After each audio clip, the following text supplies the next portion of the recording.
Hey guys, this is Priyanka from Valluvar வாசகர் வட்டம். இந்த வீடியோவில் இதை பற்றி பார்க்க போகிறோம் அப்படின்னா யூஜிடிஆர்பி இங்கிலீஷ் பற்றி தான் வந்து பார்க்க போகிறோம். So UGTRB English, so first unit history of English literature அப்படிங்கிறது எல்லாத்துக்குமே தெரியும். ஸோ அதுவும் ஹிஸ்ட்ரி ஆஃப் இங்கிலீஷ் லிட்ரேச்சரில் first topic the age of சார்ஜருங்கிறது எல்லாத்துக்குமே தெரியும்.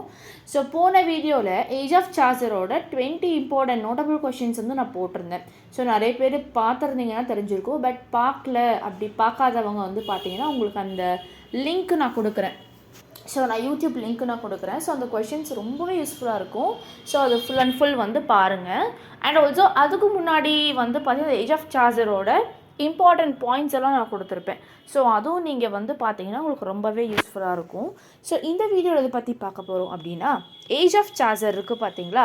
ஸோ ஏஜ் ஆஃப் சார்ஜரோட அதே நோட்டபிள் கொஷின்ஸ் நெக்ஸ்ட் 20 கொஷின்ஸ் நான் வந்து போட போகிறேன். ஸோ ரொம்பவே யூஸ்ஃபுல்லாக இருக்கும். இந்த மாதிரி ரெகுலராக வந்து பார்த்தீங்கன்னா உங்களுக்கு கொஷின்ஸ் போட உங்களுக்கு கொஞ்சம் வர்த்தபிளாக இருக்கும். ஓகேங்களா. ஸோ இப்போ யூஜிடிஆர்பி இங்கிலீஷ் நிறைய பேர் ப்ரிப்பேர் பண்ண ஸ்டார்ட் பண்ணியிருப்பீங்க. ஸோ ப்ரிப்பேர் பண்ண ஸ்டார்ட் பண்ணாதவங்க தயவு செஞ்சு சீக்கிரமாக ப்ரிப்பேர் பண்ண ஸ்டார்ட் பண்ணுங்கள்.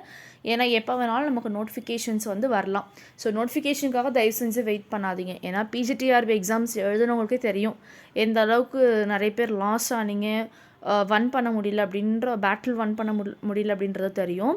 ஸோ அதனால் யூஜிடிஆர்பிக்கு எக்ஸாம்ஸ் சீக்கிரம் வந்துடும், கண்டிப்பாக வந்துடும். வருதோ வரலையோ அதுக்காக வெயிட் பண்ணக்கூடாது. இப்போலேருந்தே படிக்க ஸ்டார்ட் பண்ணால் தான் நம்ம கிளாஸு டெஸ்ட் எழுதி பார்க்கலாம். இது எல்லாமே ஒவ்வொரு செஷன் வந்து போகும். ஓகேங்களா. ஸோ மிஸ் பண்ணாமல் படிக்க ஸ்டார்ட் பண்ணிவிடுங்க. அண்ட் ஆல்சோ நம்ம இன்ஸ்டியூஷனில் வள்ளுவர் வாசகர் வட்டமில் வந்து பார்த்திங்கன்னா யூஜிடிஆர்பி இங்கிலீஷ்க்கு இன்னும் அட்மிஷன்ஸ் போயிட்டு தான் இருக்குது. ஸோ ஜாயின் பண்ணுறவங்க சீக்கிரமாக ஜாயின் பண்ணிக்கலாம். Online class, study materials, Google form test series எல்லாமே உங்களுக்கு அவைலபிளாக இருக்குது. ஸோ கிளாஸை யூட்டிலைஸ் பண்ணணும்னு நினைக்கிறவங்க எனக்கு நீங்கள் காண்டாக்ட் பண்ணலாம். 8056713273 அந்த நம்பரில் நீங்கள் காண்டாக்ட் பண்ணி நீங்கள் எனக்கு டிஎம் பண்ணி நீங்கள் வந்து எந்த டீட்டெயில்ஸ்னால் கேட்டுக்கலாம். அண்ட் ஆல்சோ வந்து பார்த்தீங்கன்னா நான் ஃப்ரீ கிளாஸ் டெமோ செஷன் நான் பார்க்கணுன்னு நினைக்கிறவங்க ஷியோராக ஒரு 2-3 டேஸ் நீங்கள் டெமோ செஷன் பார்த்துட்டு நீங்கள் பிடிச்சிருந்தா நீங்கள் ஜாயின் பண்ணிக்கலாம். ஓகேங்களா. Yes, let's go to the topic. So 26th question வந்து உங்களுக்கு நான் கொடுத்துருப்பேன். ஏன்னா போன வீடியோவில் வந்து பார்த்தீங்கன்னா போன வீடியோ 20 கொஷின்ஸோட கொடுத்துருந்தேன். ஸோ இந்த வீடியோவில் வந்து பார்த்தீங்கன்னா 21லேருந்து நான் கொடுக்க போகிறேன். ஸோ என்னன்றது பார்க்கலாம். So first question, that is 21 question. Match the following தான் கொடுத்துருப்பேன். ஸோ மேட்ச் இட் பாருங்கள். First one, statute of labourers in 1351. So statute of labourers எல்லாத்துக்கும் தெரியும். ஸோ இது வந்து பார்த்திங்கன்னா பெசன்ட் ரிவோல்ட்டுக்கு அப்புறம் வந்து இந்த ஒரு ஸ்டேட் ஆஃப் லேபர்ஸ் அப்படின்னு சொல்லி ஒரு ஆக்ட் வந்து வந்தது. ஸோ பெசன்ட் ரிவோல்ட்க்கு அப்புறம் இல்லை, ஸோ பெசன்ட் ரிவோல்ட்டுக்காக வந்து பார்த்திங்கன்னா இந்த ஆக்ட் வந்து கொண்டு வரப்பட்டது. So it is wage freeze labour and trust. Second one, war taxation via parliament. So that is representative politics strengthen. So king வந்து பார்த்தீங்கன்னா after the black death, so black death பிளேக்குக்கு அப்புறம் வந்து பார்த்தீங்கன்னா கிங் வந்து என்ன பண்ணியிருந்தாங்கன்னா பார்லிமெண்ட் மூலிமா டேக்ஸ் வரிகள் வந்து ஏற்றிட்டாங்க. ஓகேங்களா. ஸோ இதுக்காகனா டெத்துக்கு அப்புறம் பிளாக் டெத்துக்கு அப்புறம் பிளேக் டிசீஸ்க்கு அப்புறம் வரிகள் வந்து கிங் ஏற்றிட்டாங்க. ஸோ அது ஏற்றுனது அப்படின்றது டேக்ஸ் வந்து இன்க்ரீஸ் பண்ணது வந்து எது வழியானா த்ரூ த பார்லிமெண்ட். ஓகேங்களா. ஸோ அதனால தான் representative politics strengthen. So politics strengthen பண்ணக்காகவும் இந்த கான்செப்ட் வந்து ஏறிச்சு. Third, post plague church authority. So that is clerical discredit anti ecclesiastical satire. 22 match it. First one, Dante. So Dante வந்து பார்த்தீங்கன்னா cosmic allegorical hierarchy. So he is. Second one, Boccaccio யாருன்னா narrative psychology and architecture. Third, French fabliau. So இவரான socially obscene comic plot. 23 match it. So match இட்டோடய உங்களுக்கு read பண்ணி காமிக்கிறேன். So first, chivalric expansion and court festival. That is Edward 3. So Edward 3 பீரியடில் வந்து பார்த்தீங்கன்னா chivalric expansion ஆச்சு and court festival இருந்தது. Second, crisis of authority and disposition tension. So Richard 2. எதனால் ரிச்சர்ட் 2 பீரியடில் வந்து அந்தளவுக்கு டென்ஷன்ஸ் ஏற்பட்டுச்சு, பதட்டம் ஏற்பட்டுச்சு அப்படின்னா after the death of his father. So Edward இறந்ததுக்கப்புறம் ரிச்சர்ட் 2 தான் வந்து பேலஸில், that is the king position வந்து வந்தார். So at the age of 10. So 10 age 10 வயசு பையனுக்கு வந்து என்ன கிங்டம் பற்றி தெரியும், என்ன மாதிரி ஆட்சி பண்ணியிருப்பார். ஸோ அவருக்கு அந்த டென்ஷன், பதட்டம் அண்ட் ஆல்சோ அவர் பீரியடில் தான் வந்து பார்த்திங்கன்னா வார் எல்லாமே போச்சு. ஸோ அதனாலே வந்து இவரோட ஆட்சி அப்படிங்கிறது ஒரு ப்ராப்பரான ஆட்சியாக அமைஞ்சிருக்காது இங்கிலாண்டில். Third one, middle class taxation leverage. So that is Parliament asserting fiscal power. 24 match it. First one, Oxford theology, Latin learning. So Oxford theology, Latin learning. Second one, diplomacy and custom office. That is Chaser official employment base. Third one, mercantile guild culture. That is helps expand vernacular literacy. 25th of the match setter. First one, frame tale polyphony. That is Canterbury Tales தான். So Canterbury Talesங்கிறது ஒரு frame Dale பார்க்குற மாதிரியே இருக்கும். ஒரு Dale 30 members வந்து பார்த்திங்கன்னா send Thomas Beckett நோக்கி பயணம் பண்ணிகிட்ருக்காங்க. ஒரு ஆன்மீகம், ஒரு பெல்கிரிமேஜ் பயணம். ஸோ அந்த ட்ராவலிங் வந்து பார்த்திங்கன்னா நமக்கு அந்த ஃப்ரேமாக வந்து பார்க்குற மாதிரி இருக்கும். இட்ஸ் அ ஃப்ரேம் டேம் பாலிபோனின்னு சொல்லலாம். So polyphony is something but many members are travelling. Second one, rhyme royal elevation. That is Troilus and Cressida. So rhyme royal elevation. C, couplets towards Augustan form. That is heroic couplet, grand work. And then pattern 26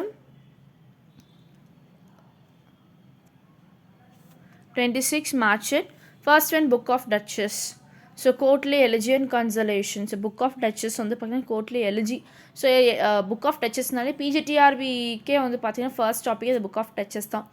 so அது வந்து ஒரு elegy topic தான். ஏன்னா வந்து John of கவுண்டோட ஸ்டோரி. So John of Gaunt வந்து பார்த்திங்கன்னா தன்னோட ஒய்ஃப் பிளான்செஸ்டர், ஸோ அவங்களோட டெத்துக்கு அந்த எலிஜி வந்து பார்த்திங்கன்னா இதில் போர்ட்ரை பண்ணி நம்ம சார்ஜர் கொடுத்துருப்பாரு.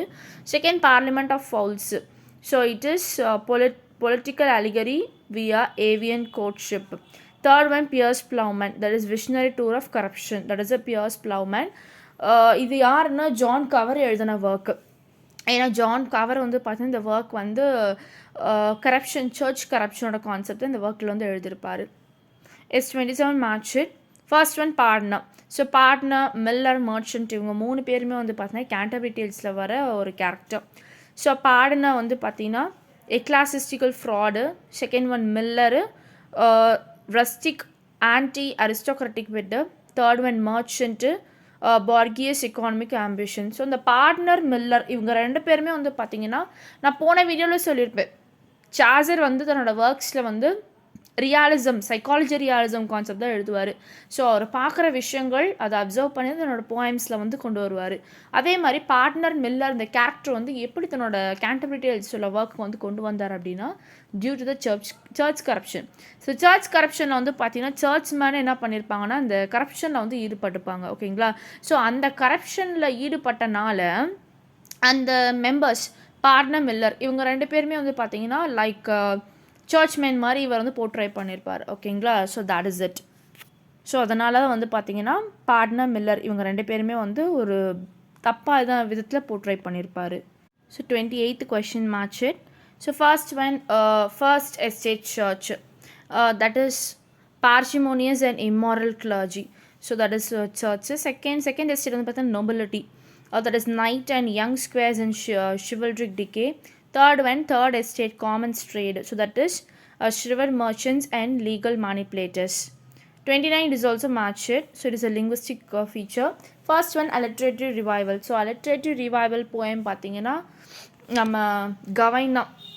ஓகேங்களா? ஸோ கவைன் poetic texture தான். Second London tri dialectal standard. So நான் போன செஷன்லேயே சொல்லியிருந்தேன் இந்த லண்டன் ட்ரை டைலக்டுவல் அப்படின்னா டக்குன்னு எல்லாருமே நான் போர்ட்ரே பண்ணிக்காங்க, பர்சீவ் பண்ணிக்கிறாங்க அப்படின்னா இட் இஸ் ஃப்ரெஞ்ச், லாட்டின், இங்கிலீஷ்னு சொல்லி அசியூம் பண்ணிக்கிறாங்க. It is not right. So it is East Midland and Kentish. It is a London. So London is nothing but northern. ஓகேங்களா? இது 3மே கலந்தது தான் London tri dialectal standard. Third one, Italian dichosyllabic influence. That is Chaucer's continental metric shaping. 30 match the following. So first one, Chaucer by Richard II circles court meditation. Second one, Gower. So Lancastrian patronage through John of Gaunt. Third, Langland. Non-formally documented link to West Midland religious ascent. Is 31, Which statement is correct about Chaucer linguistic role? So எந்த statement correct அப்படிங்கிறது இதில் வந்து கொடுத்துருக்காங்க. So answer, he helped stabilize a prestige dialect emerging from London's tri-dialectal mix. So that is correct. ஏன்னா Chaucer பீரியடில் நான் சொன்ன மாதிரி என்ன ஒரு லிங்குவிஸ்டிக் ரோல் வந்து போர்ட்ரை பண்ணியிருக்காங்க அப்படின்ற கொஷின் கேட்டிருக்காங்க. ஸோ சாசர் வந்து இங்கிலீஷ் வந்து க்ரியேட் பண்ணல, அதை ஃபஸ்ட்டு நல்லா தெரிஞ்சுக்கோங்க. So many of them thinking about Chaucer created English அப்படின்னு சொல்லி திங்க் பண்ணிக்கிறாங்க. It is a wrong thing. So Chaucer did not create English, but he elevated. So elevate பண்ணார், but he elevated London East Midland English. So he elevated. So elevate தான் பண்ணார். இப்போ எப்படி சொல்கிறாங்க, for example இப்போ நம்ம normal ஃபேஸில் வந்து மேக்கப் போடுற மாதிரி வச்சுக்கோங்க, ஓகேங்களா. நார்மல் இஸ் இங்கிலீஷ், மேக்கப் போடுறது அப்படிங்கிறது it is a East Midland English, ஓகேங்களா. It is a mixing French and native diction. So ஃப்ரெஞ்சையும் தன்னோட நேட்டிவ் டிக்ஷனையும் மிக்ஸ் பண்ணுறது தான் ஈஸ்ட் மிட்லாண்ட் இங்கிலீஷ் அப்படின்றத சொல்லலாம். A second question, which statement best applies to Chaucer Italian influence? So it is an important question. So answer, it came primarily through narrative psychology and structural borrowing from Boccaccio. It is correct. So Italian influence. So Troilus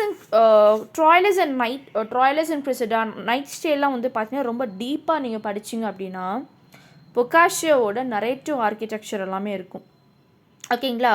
not டாண்டேயோட theology மட்டும் கிடையாது, இதில் பொக்காஷியோவோட narrative architecture வந்து Troilus and கிறிசாடோடையும் night ஸ்டேலையும் இருக்கும் அப்படின்னு சொல்லலாம். இதனால தான் இதெல்லாமே சாசரோட இட்டாலியன் இன்ஃப்ளூயன்ஸ்னே கருதப்படலாம்.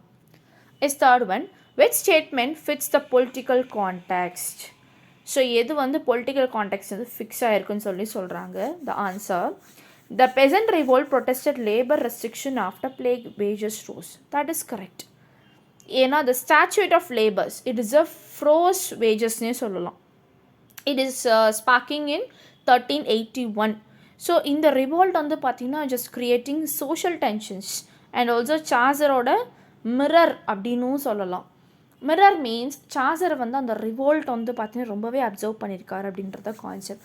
த peasant revolt is something bad, ஒரு ப்ரொட்டஸ்ட். எதுக்காக ப்ரொட்டஸ்ட்னா லேபர்ஸ் வேஜஸ் எல்லாமே இன்க்ரீஸ் பண்ணது அண்ட் ஆல்சோ டேக்ஸ் இன்க்ரீஸ் பண்ணதுக்காக தான் பெசன்ஸில் என்ன பண்ணாங்கன்னா அந்த ரிவோல்ட் வந்து ஈடுபட்டாங்க. And also the statute of labourers அப்படின்ற ஆக்ட் வந்து 1381 வந்தது. Is fourth one, which statement about Chaucer and the church is accurate? That is, he attacked clergy through satiric distance rather than explicit doctrine. So Chaucer வந்து பார்த்தீங்கன்னா theology first avoid பண்ணுவார், but exposes corrupt churchman like pardoner friar. So போனது மில்லர்னு சொல்லிட்டேன், it is a wrong thing. So pardoner and friar இவங்க ரெண்டு பேர் தான் வந்து பார்த்திங்கன்னா சர்ச்சில் நடந்த கரப்ஷன் கான்செப்ட் எடுத்து நம்ம பார்ட்னரும் ஃப்ரையரும் வந்து தன்னோட ஒர்க்கில் கேண்டர்பரி டேல்ஸில் வந்து ஆட் பண்ணியிருப்பார், த்ரூ த நரேட்டிவ் ஐரோனியாக ஆட் பண்ணியிருப்பார். So next fifth one, which statement fits Chaucer metrical achievement? So எந்த ஸ்டேட்மெண்ட் வந்து சாசரோட மெட்ரிக்கல் அச்சீவ்மெண்ட் வந்து ஃபிக்ஸ் பண்ணியிருக்கு அப்படின்னு சொல்கிறாங்க. So that is, he established iambic pentameter, foundations taken from continental syllabic models. Just சாசரோட டைகாசிலபிக் ரைம் வந்து பார்த்தீங்கன்னா it anticipate the heroic couplet, but refinement happens much later actually. Sixth question, which statement is true about Chaucer and humanism? So எந்த statement வந்து Chaucer and humanism statement எது ட்ரூன்னு சொல்லி கொடுத்துருக்காங்க. So answer, Chaucer encountered proto humanism through Italian diplomacy rather than English universities. So இதனால் பாருங்கள், இங்கிலாண்டை வந்து இப்போ வரைக்குமே ஒரு ஸ்காலஸ்டிக்கான ஒரு நாடுன்னு சொல்லலாம். எதனாலனா இட்டாலியன் கான்டாக்ட் வந்து நம்ம சாசர் எக்ஸ்போஸ் பண்ணிட்டார் டு த இயர்லி ஹியூமானிஸ்ட் கிளாசிக்கல் ரெக்கவரிக்காக, ஓகேங்களா. சாசர் வந்து இங்கிலாண்டுக்காக நல்ல சேஃப் பிளே தான் வந்து இது பண்ணியிருக்காரு. எதனாலனா இங்கிலீஷ். ஸோ இங்கிலீஷ் அப்படின்ற ஒரு மொழி வந்து எல்லா நாட்டிலுமே ஆட்சி பண்ணுது, ஓகேங்களா. இப்போ தமிழ்நாட்டிலே வந்து பார்த்திங்கன்னா தமிழ் கூட அந்தளவுக்கு வந்து யாருமே தூய மொழியாக வந்து பேசுகிறது கிடையாது, ஓகேங்க. தமிழ் மொழியை யாருமே நம்ம என்ன சொல்கிறது நார்மலாக நம்ம தாய்மொழி வந்து பேசுகிறது கிடையாது. பட் இங்கிலீஷ் வந்து பார்த்திங்கன்னா நம்ம என்ன பண்ணுறோம், எல்லாமே நல்லாவே ஸ்போர்ட்டிவாக நல்ல ஃப்ளூவென்சியாக வந்து பேசுகிறோம். எதனால் அப்படின்னா இங்கிலீஷ் அப்படிங்கிறது எல்லாத்தோட இதில் நமக்கு கலந்துருச்சு. இப்போ நம்ம எல்லாம் பேசுகிறது தமிழ் வந்து சுத்த தமிழே கிடையாது. It is full of what தங்கிலீஷ்னு சொல்லலாம். English plus Tamil is equal to தங்கிலீஷ்னு சொல்லலாம். ஏன்னா நம்ம பேசுகிறது எல்லாமே தங்கிலீஷ் மொழி தான். ஓகேங்களா? ப்ராப்பரான தமிழ் யாருமே பேசுகிறது கிடையாது. பிகாஸ் ஆஃப் சார்ஜர்னே சொல்லலாம். ஏன்னா சார்ஜர் வந்து இங்கிலீஷ் அந்தளவுக்கு வளர்த்துட்டு போயிட்டாரு. 7th one. Which statement about Canterbury Tales is correct? So answer, it is open, uncompleted, polyphonic frame narrative. So that is correct.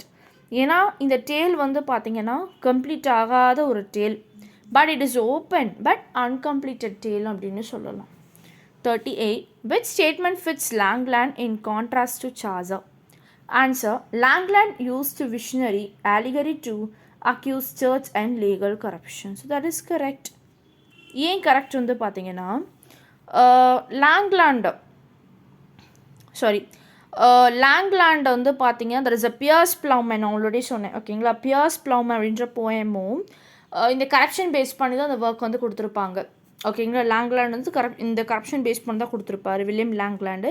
And also சார்ஜருமே பார்த்தீங்கன்னா இந்த கரப்ஷன் பேஸ் பண்ணி தான் ஒரு சில ஒர்க்ஸுமே எழுதியிருப்பார். ஸோ ரெண்டு பேர்த்துக்குமே வந்து பார்த்தீங்கன்னா லிட்டில் பிட் ஃபிட் ஆகும்னு சொல்லியிருக்காங்க. 9th question. Which statement about patronage is most accurate? So answer, Chaucer benefited from Lancastrian patronage through John of Gaunt. So that is true. So Book of Duchess எதனால் true அப்படின்னா Book of Duchess வந்து பார்த்தீங்கன்னா it is a mourning of John Gaunt's wife பிளான்ஷுங்கிறது எல்லாத்துக்குமே தெரியும். So இது என்ன reflect ஆகிருக்கு அப்படின்னா சார்ஜரோட பொலிட்டிக்கல் லிட்ரரி பேட்ரனேஜ் தான் ரிஃப்ளெக்ட் ஆகிருக்கு. ஏன்னா it is a political. So John of Gaunt is a political side. So he's a king side. ஸோ அவரை பற்றின நம்ம கான்செப்ட் எழுதணும்னா நம்ம வந்து பார்த்திங்கன்னா ஒரு பொலிட்டிக்கல் லிட்ரரி பேட்ரனேஜ் சைடு தான் நம்ம வந்து எடுத்து கொடுத்துருக்கோம், நம்ம ஒர்க்ஸ் எழுதியிருக்கோம் அப்படிங்கிறது அர்த்தம். Is 10th, that is a 39th question. So 40 question. Which statement about literary climate is correct? So answer, alliterative revival coexisted with Chaucer's continental rhyme tradition. So alliterative revival யாருன்னா ரெண்டே போய்ட் தான். So first Gawain, second Pearl. இவங்க ரெண்டு பேருமே வந்து பார்த்தீங்கன்னா எதுலையுமே ஒத்து போகவே மாட்டாங்க. It is a what they are all parallel to Chaucer's French Italian rhyme innovation nu sollala. okayங்களா? So this is the 20 questions I have given today. So இந்த 20 questions வந்து உங்களுக்கு ரொம்பவே யூஸ்ஃபுல்லாக இருக்கும். ஸோ வந்து மிஸ் பண்ணாமல் இந்த வீடியோ வந்து ஃபுல்லாக வந்து பாருங்கள். அப்போ தான் நான் ஒவ்வொரு வீடியோ போடுறதும் உங்களோட நோட்டிஃபிகேஷனில் வரும். And also subscribe the channel. ஓகேங்களா? ஸோ ஃபுல்லாக வீடியோ பாருங்கள். நெக்ஸ்ட் வீடியோ வந்து பார்த்தீங்கன்னா ஏஜ் ஆஃப் சார்ஜர்